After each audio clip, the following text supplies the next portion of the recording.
Hello and welcome back. We will start with module 4 today.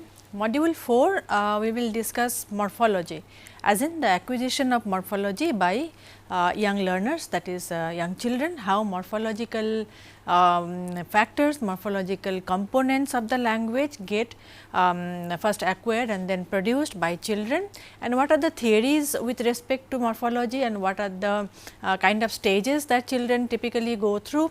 All of that we will be discussing in this module. So, this is some kind of a road map. Lecture 1 will introduce the idea of the morphology with respect to inflection. Inflectional morphology is what we will be focusing on. Lecture 2 we will start with the theoretical perspectives, nativist and constructivist theories of morphology acquisition. Lecture 3 will carry on the discussion of the theories, as well as we will look at some of the debates, for example, the past tense debate, blocking hypothesis and so on. And lecture 4 will look at single root, dual root and connectionist models. Lecture 5 will conclude the module with some examples of production and so on.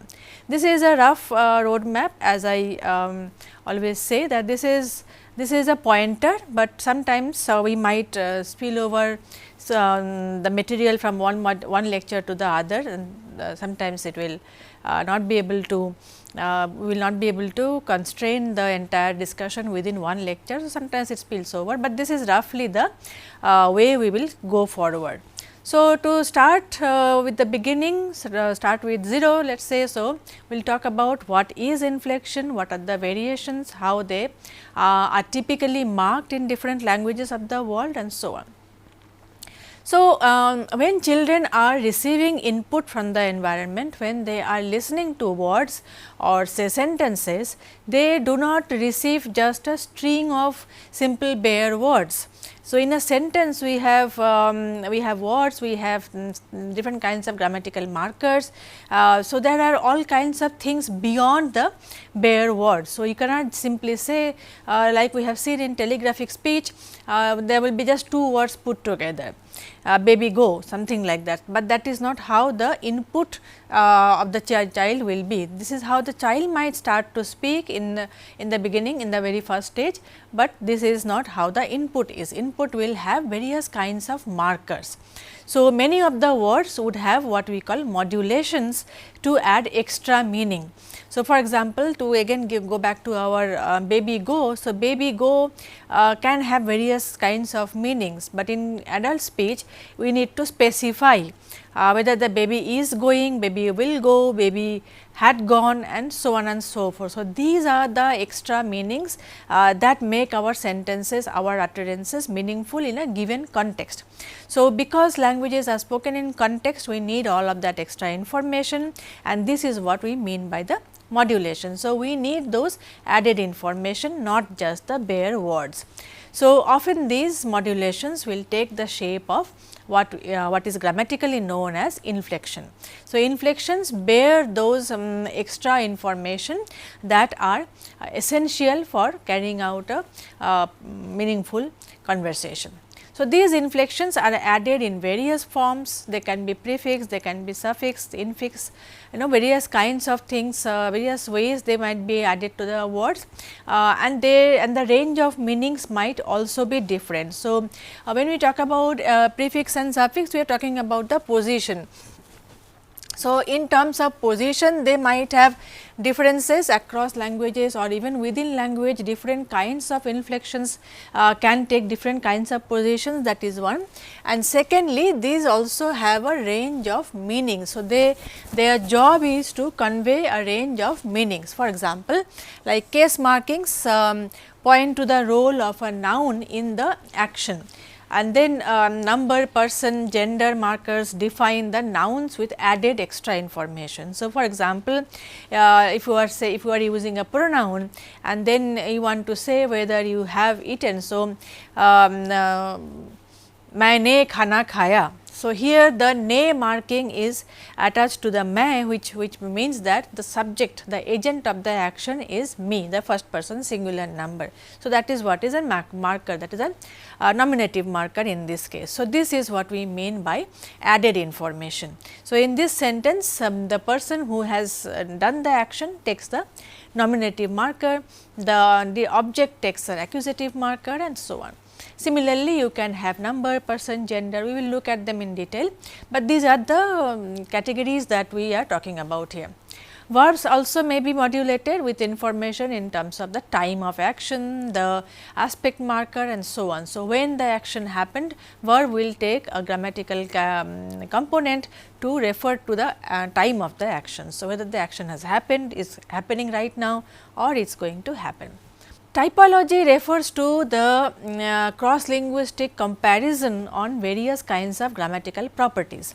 So, language differ in terms of when we are talking about inflection, in terms of typology of inflection, languages differ in terms of what kind of modulations are added, what kind of grammatical features are grammaticalized. For example, not every kind of concept might be coded grammatically in every language. So, languages do differ. Languages differ as in terms of what is coded, what is not coded, and if it is coded, how is it coded. So, these are the differences across languages. So, that is why we bring the typological perspective. So, based on the structures, language can be divided into classes. For example, we have analytic, synthetic and agglutinative. This basically we are discussing typology only in terms of the inflections. So, when we talk about inflections in the languages of the world, we are talking about these three types. So, in analytic languages there will be very little inflectional morphology, very negligible number of inflectional morphology will be there, not much, sometimes they hardly have any. On the other hand, we have something called synthetic, where you have extensive use of inflections to mark a number of features simultaneously. So, where you can have one particular marker that can take the job of a number of grammatical features. So, that is called synthetic, and then you have agglutinative, where highly regular inflections are noted, are expected, and each marking a separate feature. So, in one sentence often they look like one word. So, what appears like one word will be a full sentence with each grammatical category, each grammatical concept marked by a separate inflectional morpheme. So, that is what we mean by agglutinative language. So, there are these three types in terms of typology of inflection marker along in the world's languages. Thus, languages differ in terms of the category it belongs to, any of these three categories. Similarly, also depending on the whether they mark them or not mark them, whether they mark case, whether they mark tense, whether they mark person information and so on. So, does the language mark case? For example, in one case, and if it does, how?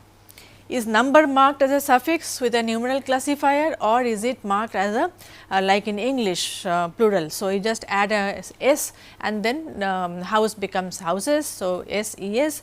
So, houses or books or cats like that, or sometimes it might be two houses. So, in some languages there is a numeral classifier added to the numeral before the noun. So, depending on, even if it may, let us say language X and Y both mark number, but X marks it with a numeral classifier, but Y marks it with an inflectional morpheme after the noun. So, there are this kind of differences. So, this is the domain of inflectional morphology. Now, depending on various factors like semantic, formal complexity, regularity, frequency and so on, children might learn them easily, or sometimes they may find it difficult to learn. There are various theories proposed as to which are the inflections children will learn more easily as opposed to some others. They typically tend to collate on these features, whether it is complexity in terms of the semantics or in terms of the formal complexity and so on, frequency as well. So, there are many theories, we will take them one by one.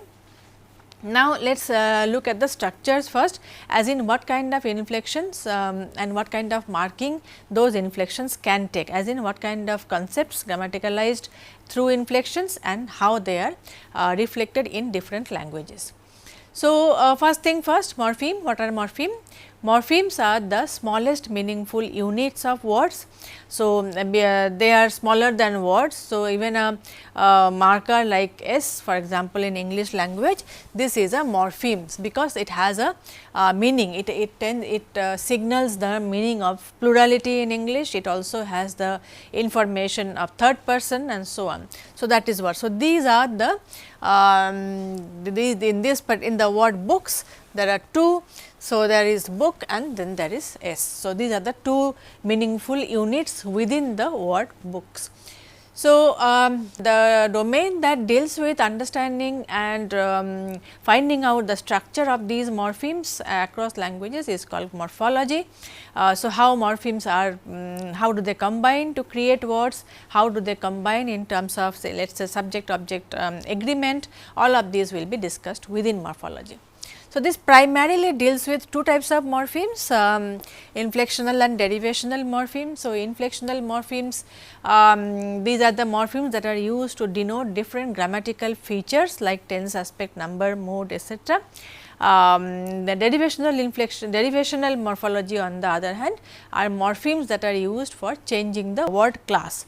Out of these two, we will be focusing on inflectional morphology primarily, because this is the domain that has raised a lot of curiosity within child language acquisition research, and so this is why we will focus on inflectional morphology.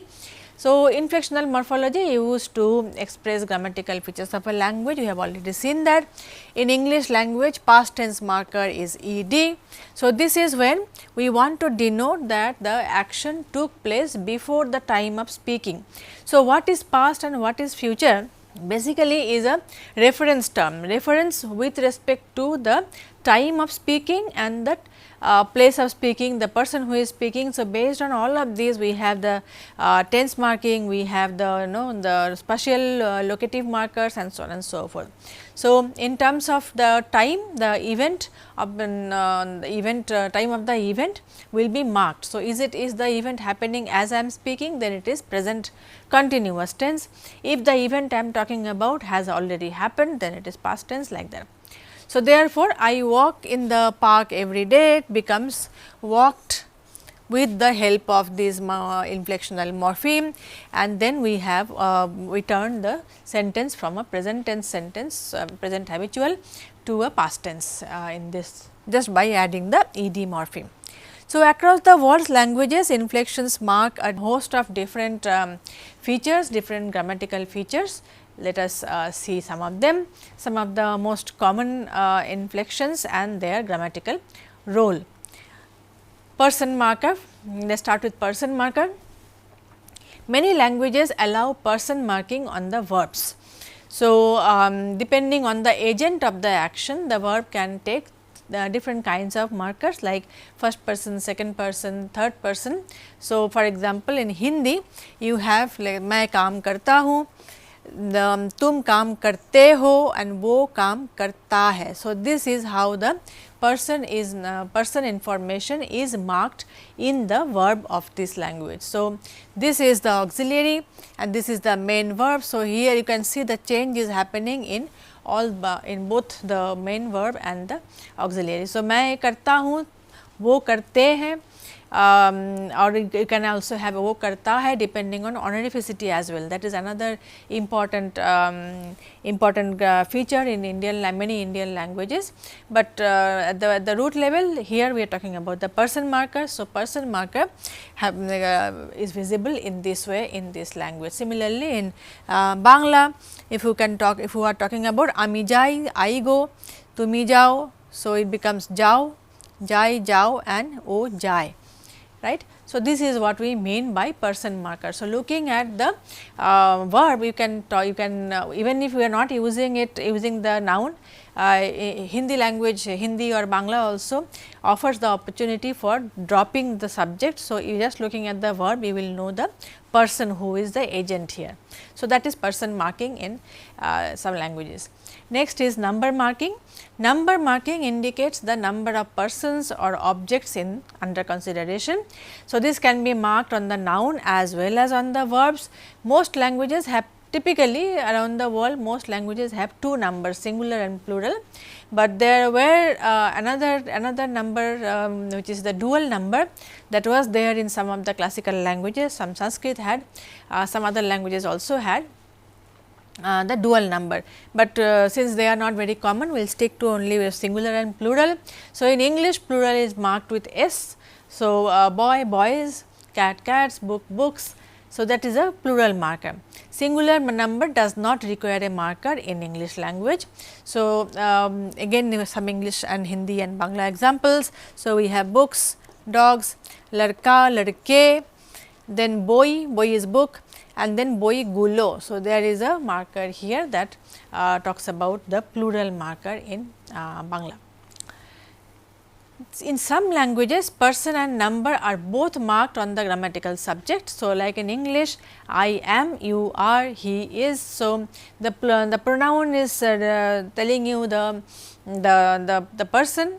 At the same time, the auxiliary is also changing depending on which pronoun is used. So, that the first person or the second person, third person as well as the number. So, I am and then we are. So, in this case you are changing you are keeping the person intact, but the number is changing. So, first person singular versus first person plural and then second person, third person like this. So, both of them can be marked at the same time. This is called subject verb agreement. In languages like Spanish, Hindi etc., the verb encodes both the number and the person information, and hence when the grammatical subject is omitted, it does not create hurdle for understanding. So, that is what I am just mentioning. So, even if you do not say that who is going, you can just say ja raha hai, you automatically know that this is a third person singular masculine noun that we are talking about here, because this particular ja raha hai, it marks everything that you need to know. So, it has the person marking, it has the number marking, in fact, it also has the gender marking. So, this is the similar thing is possible for Spanish and many other languages, because the verb encodes all of that information. So, these are all happening through this kind of grammatical marking. Next is gender marking. Gender marking is another important inflectional category in many languages. So, this can be marked on the verbs as well as on the nouns, as we have just seen. On the verbs it will be ja raha hai, and if it is a feminine noun it will be ja rahi hai. In the previous example as we have just seen, the gender also has in Indian languages, gender, not only gender, but you also can change the honorificity. So, you can also use ja rahe hai with a nasalized version of it. So, gender and honorificity often will will be tagged along together. So, in feminine case, in the previous example wo ja rahi hai. So, that is about the verb, but gender marking can also happen on the noun or let us say the grammatical categories that are related to the nouns. For example, determiner, or sometimes with the adjective, many other pronouns also will have. So, he, she in English, but I and you will not have any gender marking, but in only third person in English only third person takes the marker, third person singular, that too.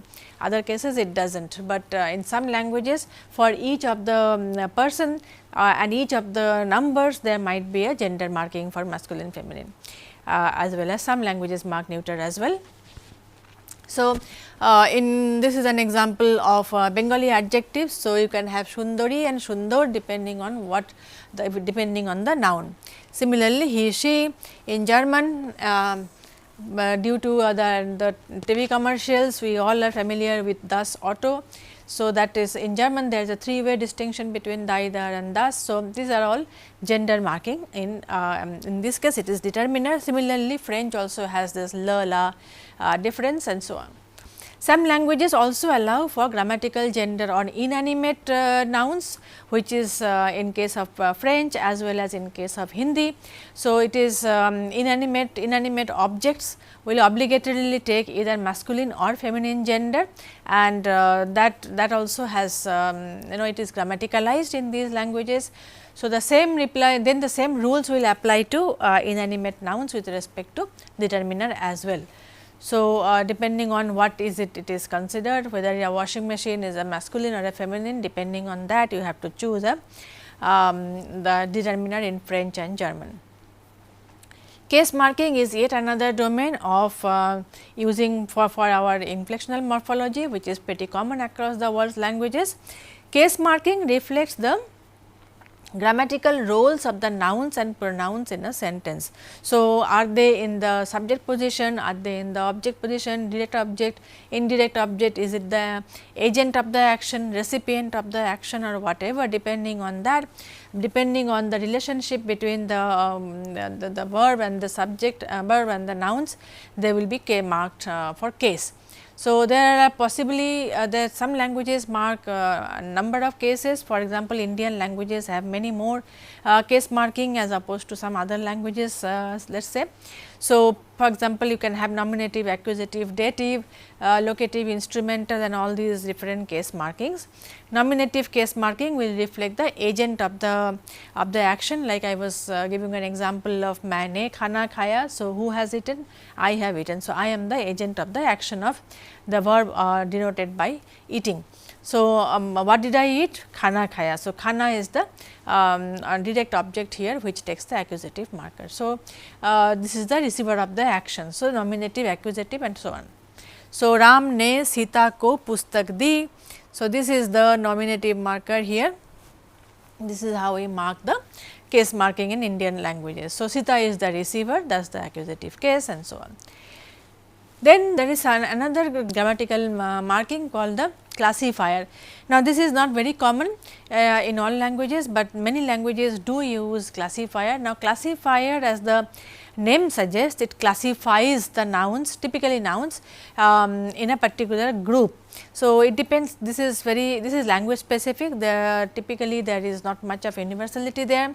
So, you can decide, the language decides, or it is up to the the historically whatever has been the primitives of classifying objects into classes.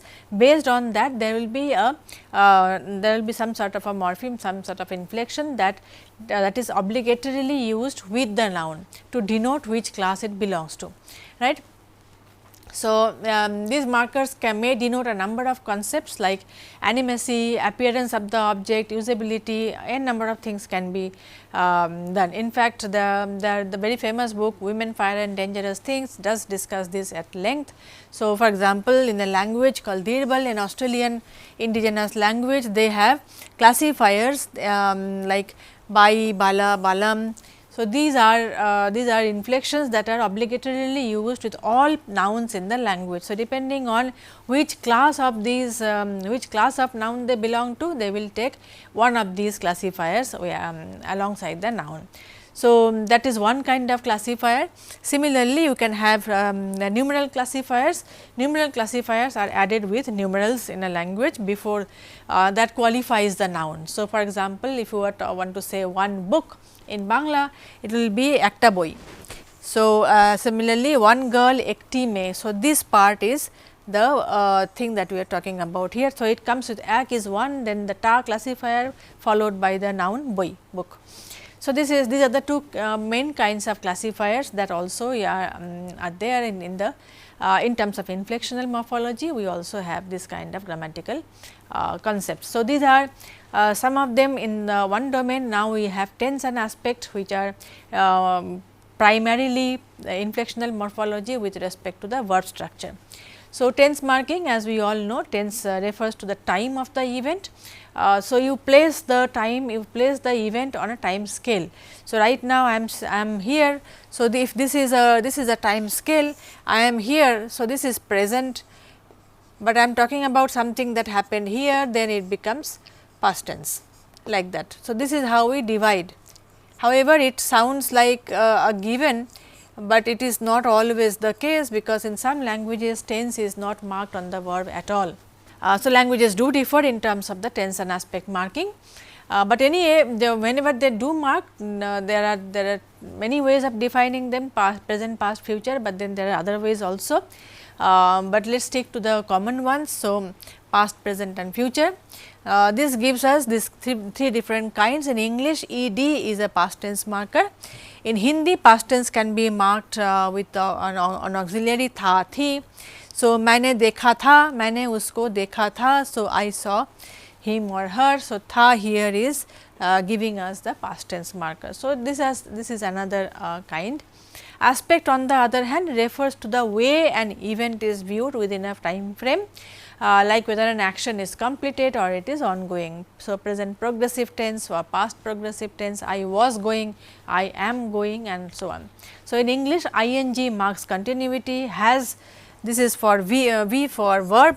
So, has worked, the marks the perfect, and so on. So, I have walked, he has worked, like that. So, there are these different kinds of marking possible. And so, these are some of the more well known inflectional morphemes in the world's languages, but then there are some others as well. So, for now we have number, person, gender, case, tense and aspect categories that take an inflection in many languages. These are the most common grammatical features. However, languages may have some other less known features as well. Some languages do mark them, some languages may not. For example, you can talk about human, plus minus human as a category marker can also be marked with inflection in some languages. Distance of the objects being spoken about can also be marked along with the object itself. Then the source of evidence, if the action was witnessed or not. So, let us say I said that there is a conference going on in the campus. So, this particular sentence in English does not require me to make it clear whether I have seen the conference happening myself or I heard it from somebody, but some languages do make it compulsory, their grammar makes it compulsory for us to incorporate that information as well. So, that is what we mean by source of evidence, and of course, classifier. Classifier is also not very common, it is one of the less common ones. So, the types of inflection markers, we have suffixes, prefixes. Suffix as everybody knows, it is a common inflection in many languages and it comes after the word. So, end of the word. So, in English s or ed, they follow the word. So, walk, walked, book, books, like that. Sometimes it will be prefixed. So, marker is added before the word. So, for example, in one particular example that we have here in Sesotho, in South African language.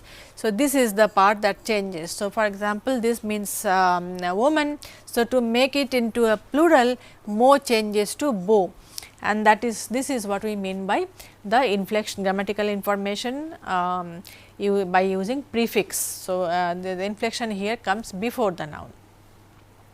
Then there is another type called circumfix, a marker wrapped around the word, like in German. So, this means to drive, but driven takes the main word is in the middle, and then we have it is surrounding the main word, the inflection is surrounding the main word. Then infix, the marker in this case is added in the middle of the word. For example, in this language, this is a Native American language, this is the word for child, and this becomes, so here you have this infix in the middle, and then to make it into a plural noun. So, from child to children, you need an infix of this particular component. Similarly, in Lepcha language, similar things happen.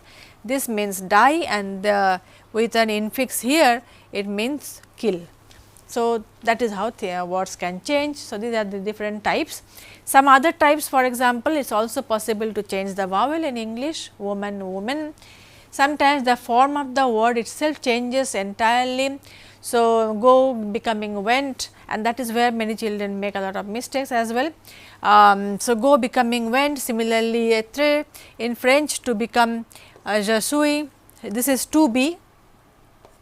In French, to be is être, and to, when it becomes I am, it becomes je suis. There is nothing, there is no similarity between these two. Sometimes grammatical features are marked with an added word. For example, in English, auxiliaries are added to carry the those markers of tense, aspect and person marker, and so on. So, there can be a single versus multiple markers. So, in English, single versus multiple marker in terms of one morpheme standing for various kinds of various meaning, various grammatical purposes. So, in English, S, as I mentioned in the beginning, S marks the both person, number and tense in verbs. So, thus Ritu wants a cake, here A stands for the person, that is third person, then singular number and as well as present tense.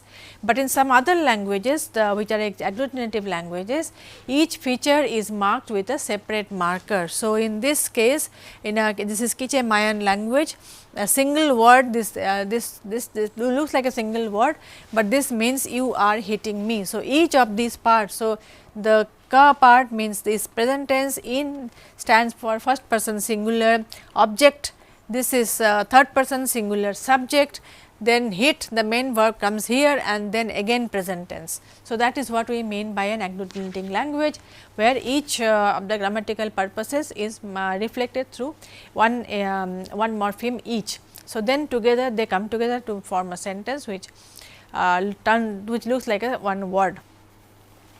So, this is the kind of variation and the kind of complexities that are part of the world of inflectional morphology. Now, how do children get started? How do children start to learn, acquire the morphology of their own language? There are many theories and there are stages as well. So, initial domain for children acquiring morphology is of course at the word level. They might start by identifying the word class first. So, nouns and verbs etcetera.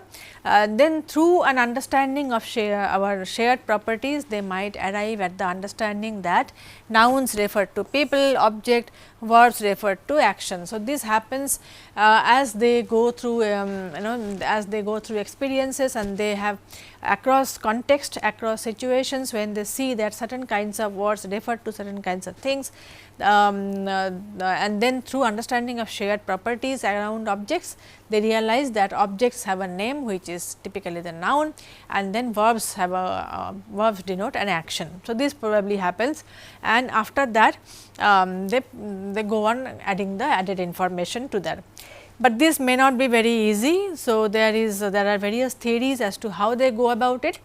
Semantic bootstrapping is one of the theories that has been proposed as a method for children to get started, and we will not discuss semantic bootstrapping here, because we this is discussed in detail in another module.